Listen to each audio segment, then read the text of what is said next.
আজকে আমি বানাচ্ছি কুলেখাড়া শাকের পোস্ত। এই কুলেখাড়া শাকটা কিন্তু শরীরের পক্ষে অনেক উপকারিতা, তাই জন্য এই শাকটা কিন্তু আজকে আমি পোস্ত বানিয়ে নিচ্ছি। দেখুন, শাকটাকে ভালো করে ধুয়ে নিয়েছি, পরিষ্কার করে কেটেও নিয়েছি। আর এদিকে পোস্তটা বানানোর জন্য কি কি কেটে নিয়েছি, আলু, বেগুন, পেঁয়াজ একসাথে কেটে কিন্তু ধুয়ে নিয়েছি। তরকারিটা বসানোর জন্য কড়ার মধ্যে আমি সরষের তেল দিয়ে দিলাম, ফোড়নে দিয়ে দিচ্ছি কালো জিরে। বেগুনটা ভালোভাবে ভাজা হয়ে গেছে, এবারে কেটে রাখা আলু, পেঁয়াজ আর বেগুন দিয়ে দিলাম।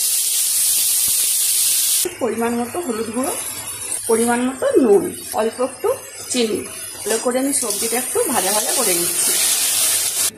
মশলাটা বেটে নিচ্ছি। দেখুন, মিক্সার কৌটার মধ্যে আমি 2 চামচ মতো কালো সরষা, 2 চামচ মতো পোস্ত দিয়ে দিলাম, 4টা কাঁচা লঙ্কা দিয়ে দিলাম। জল দিয়ে ভালো করে পেস্ট করে নিচ্ছি। সবজিটা দেখুন ভালোভাবে ভাজা হয়ে গেছে। এইবার দিয়ে দিচ্ছি কেটে রাখা কুলেখাড়া শাকগুলো।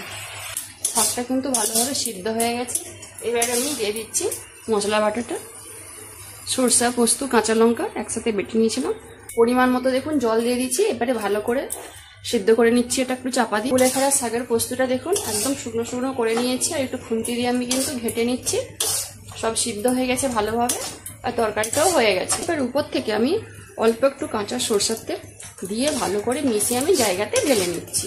এই কুলেখাড়া শাকের পোস্তটা কিভাবে করলাম দেখলেন তো বন্ধুরা। আর আপনারা তো সবাই জানেন কুলেখাড়া শাকের কিন্তু অনেক উপকারী শরীরের জন্য।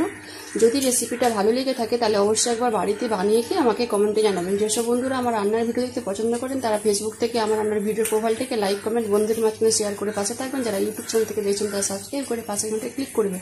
সবাই ভালো থাকুন, সুস্থ থাকুন, সাবধানে থাকুন।